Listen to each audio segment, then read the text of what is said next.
You aren't stuck because of bad luck or bad genetics. You're stuck because you haven't trained your mind to feed on pressure.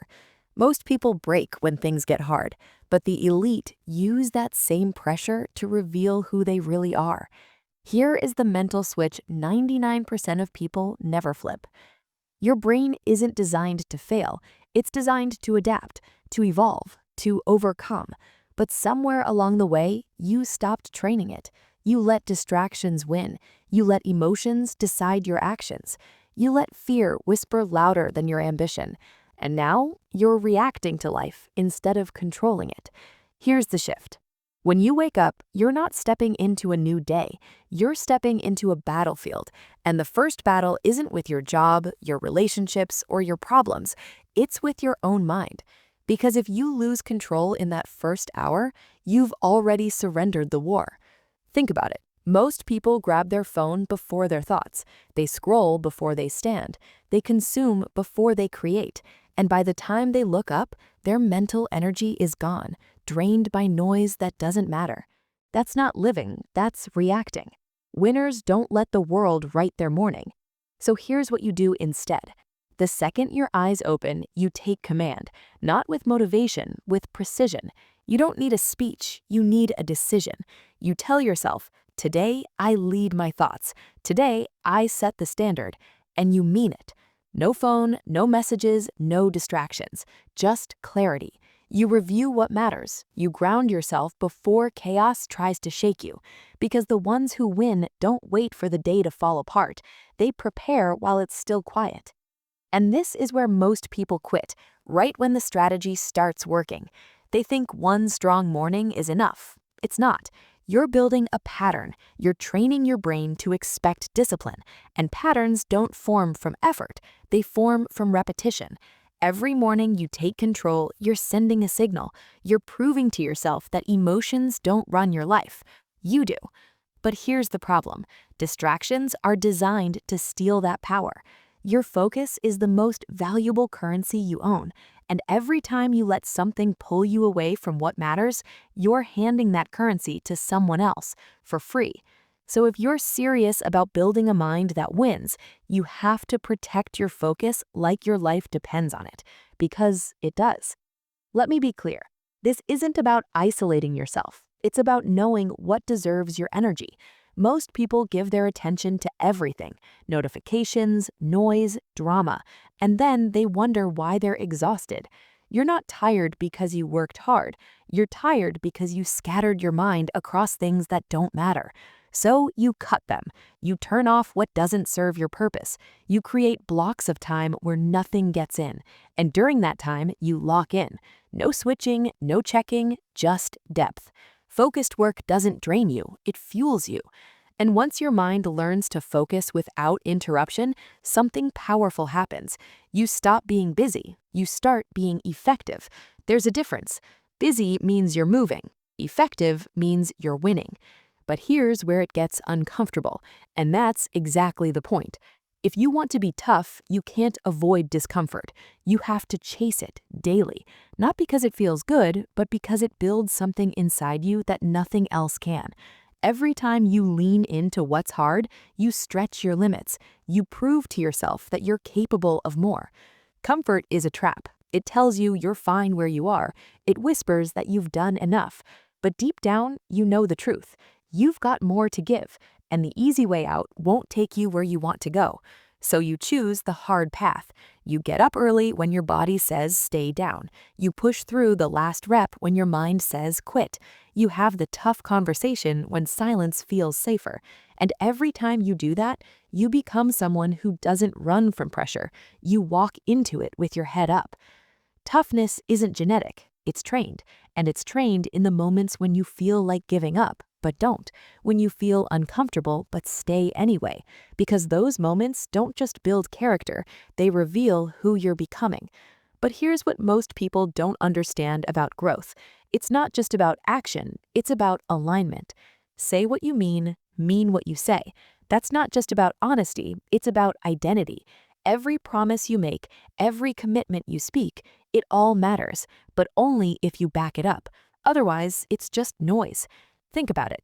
Every time you say you'll do something and don't follow through, you're not just letting others down, you're weakening your belief in yourself. And over time, that gap between your words and your actions grows. It turns into self-doubt. It chips away at your confidence until eventually you stop trusting your own voice. So here's the standard. Only say what you mean. If you say you're going to do something, you do it. If you say you'll show up, you're there. If you give your word, you honor it, even when it's hard, especially when it's hard, because that's what builds trust with others and, more importantly, with yourself. And once you trust yourself, finishing becomes inevitable. Starting is easy. Almost anyone can start. What separates those who win from those who stay stuck is simple. They finish. They complete what they begin. Quitters practice quitting. Finishers practice finishing. So if you're always starting and never finishing, your mind becomes comfortable with quitting. And once your brain gets comfortable with quitting, it becomes easier every time. It becomes your identity. And that's where people lose themselves, not because they lacked talent, but because they kept walking away when things got tough. So you finish every time, even when you don't feel like it, especially when you don't feel like it, because that's when it matters most. But let's be honest. Things won't always go right. When things fall apart, that's when your mindset matters most. Most people break down the moment things get tough. They complain, they freeze, they blame. That kind of thinking never leads to growth. Winners don't panic when life turns against them. They pause, they reset, they ask better questions. What can I learn from this? What's still in my control? How can I grow right now? That shift doesn't change the situation. It changes your position inside it. Because now you're not helpless. Now you're not drowning in emotion. Now you're moving with clarity. You're not reacting, you're responding. And that's the difference between those who break and those who rise. Your life moves in the direction of your dominant thoughts. If you think you're done, it's over. If you think you can rise, you will. The situation doesn't decide your outcome. Your mindset does. And calmness is the foundation of that mindset. When pressure shows up, most people tense up. They react fast. They make rushed decisions. They let fear take over. But calmness isn't weakness. It's control. It means your mind is steady when everything else around you isn't. You don't wake up calm under pressure. You become that way through practice. Train to be calm in small stress so you can lead in real pressure. Start small. Practice calm thinking in your daily frustrations. When someone cuts you off, stay calm. When plans fall apart, stay focused. When people speak with anger, don't respond the same way. Those little moments are where you train. That's your mental gym. And here's what happens when you build that calm. You see opportunities that stress would normally blind you to. When your mind is full of noise, you miss solutions, you miss details, you miss signals. But when your thoughts are clear, your vision sharpens. But clarity alone isn't enough. You need better habits. Your old habits are going to show up. They don't disappear just because you've decided to change. They wait, they linger, and they look for the moment when you're tired, stressed, or distracted. That's when they strike. So the moment your old habits show up, you step in with awareness. You recognize them, you call them out, and then you replace them. You can't just say no to an old habit. You have to give yourself something better to do. Replace delay with action. Replace junk with clarity. Replace escape with presence.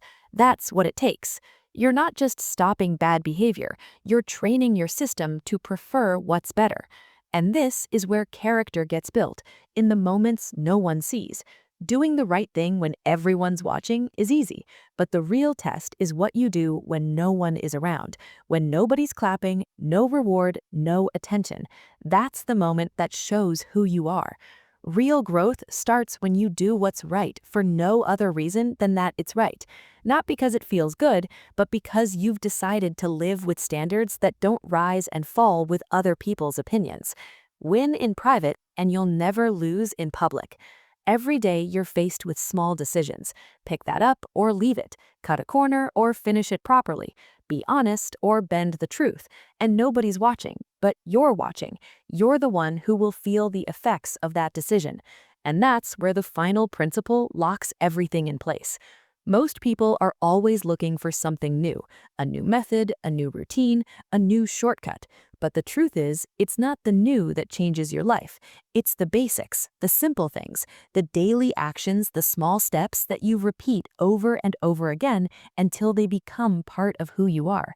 Your mind responds to what you give it daily, not occasionally, not when you feel like it, but every single day.